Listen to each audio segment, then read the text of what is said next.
Well, Ahmed Sulaiman joins us now. He's the National Secretary General of the Arewa Youth Consultative Forum to look at these matters. Thank you for coming in this morning. Thank you very much. Well, again, we have to contend with this kind of scenario, and then looking through this. I know we've talked about this several times, but with this particular one, I mean, sometimes when you hear it, you don't immediately remember how you respond to some of these things. But in spite of all the talk that is being held and the actions that the authorities are taking, we're still getting these kind of situations. What do you think? How should we be approaching this matter in terms of solving it?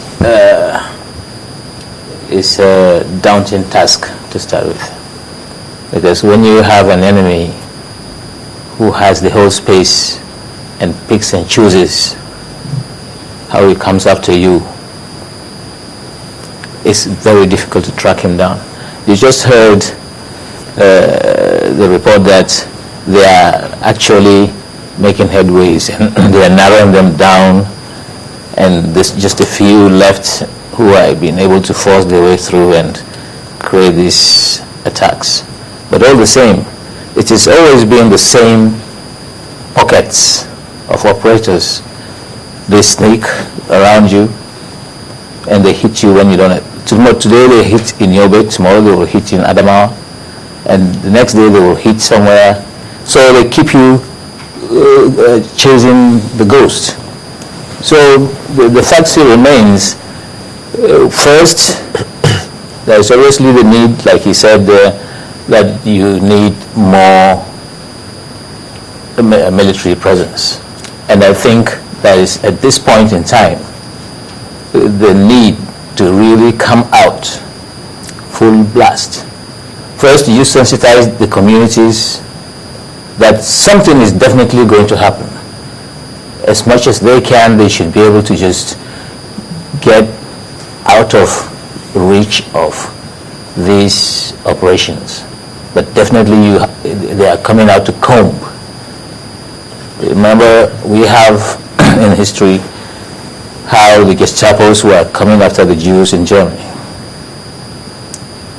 Almost door to door, 24 hours of every day, the military and other security agents of Hitler were around the whole of Germany. They were combing maybe about 1 million, so to say, Jews. And they managed to really get hold of a lot of Jews. And they know what they did with them. But equally, here you have a Boko Haram who are hiding behind the cloak of the northern Muslims. I don't subscribe to Boko Haram.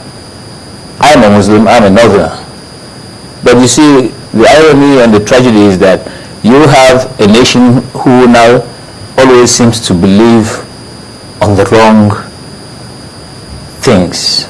The people in this country suddenly find themselves to be distrustful of each other for no reason. Because why do I say that?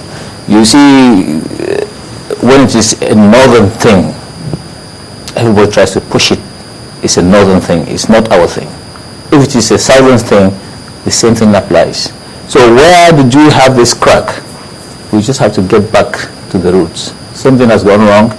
Our minds has been abused to a level where we cannot stand each other, despite the fact that we appreciate each other, but something always comes in between. Now you see a lot of bucks have been pushed up and down. You have the caliphate at one point being focused on. Suddenly now you have one of the caliphate's sons as the national security advisor. Suddenly that thing has mellowed down.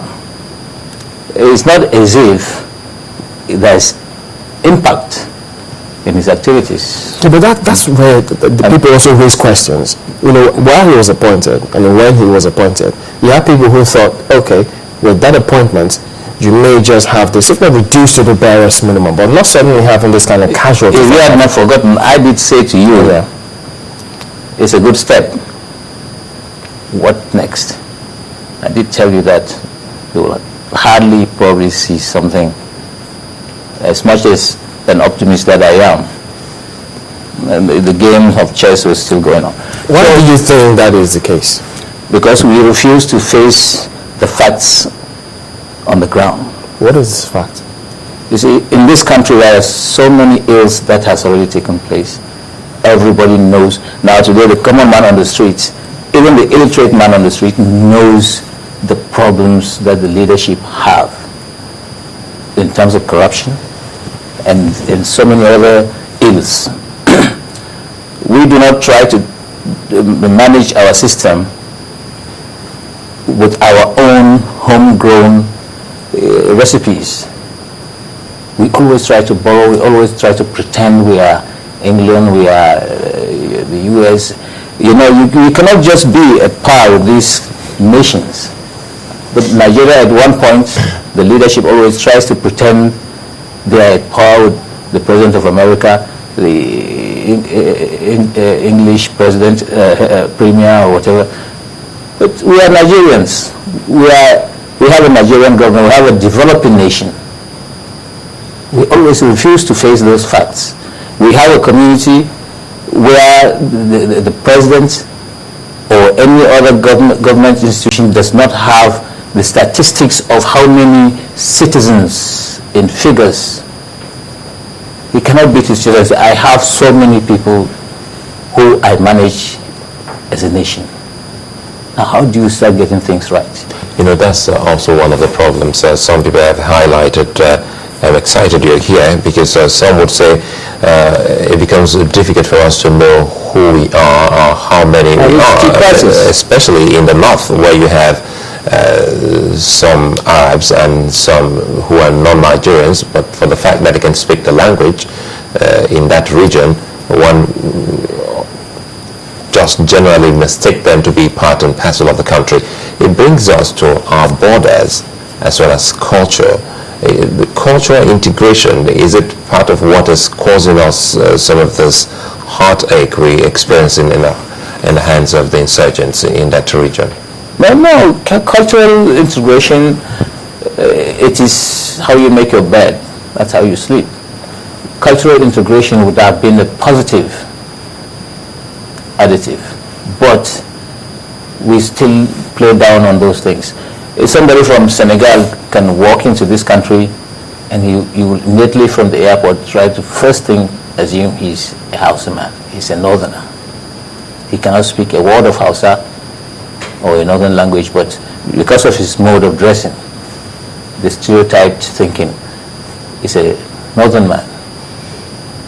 In fact, that is a very bad omen for us, because for us as a people, because we have that identity crisis of knowing who is he, a Nigerian first, or is he a Yoruba man first, or Igbo, we ourselves prefer now to consider ourselves as Igbo, Hausa, Yoruba than a Nigerian.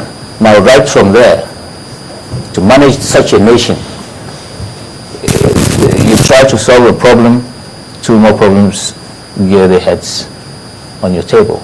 So I pity the president's situation and any other presidents for that matter.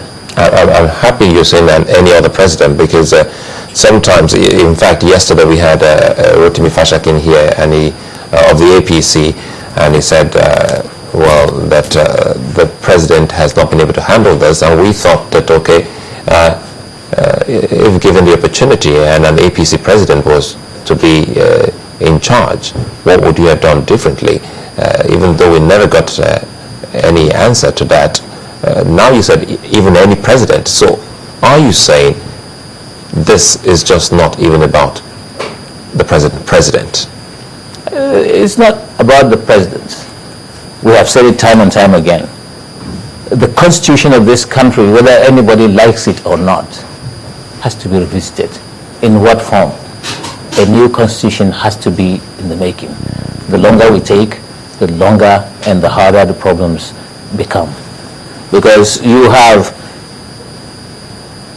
we take Sulaiman, for example, and put him in Nasarok tomorrow.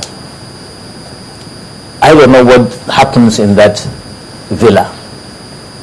The person you knew before he was there suddenly turns out to be the person you never knew. Now, how do you know? And then the people he ends up surrounding himself with. For example, I'll give you a picture. Take a look at how the special advisor, Reuben Abati, is today.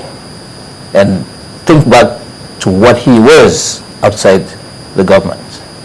Nobody would have dreamt Reuben Abati would be the person who is sitting in that chair saying the things he's saying. Because we know him for who he is, a crusader. I mean, that is the story of Nigerian rulership. There is no leadership. It is rulership. You come in, you either conform. Now that brings me back to the Sanusi issue. Some people kept on the argument that no central bank governor of any nation behaves the way he does. And so what? The issue is, we Nigerians now, which one are we taking for value? Is it that there is money missing, public money missing or not? If it is 1 naira that has been missing, which the central bank said is missing, that is the issue. Okay. Let's So talk about, this is the tragedy of this country.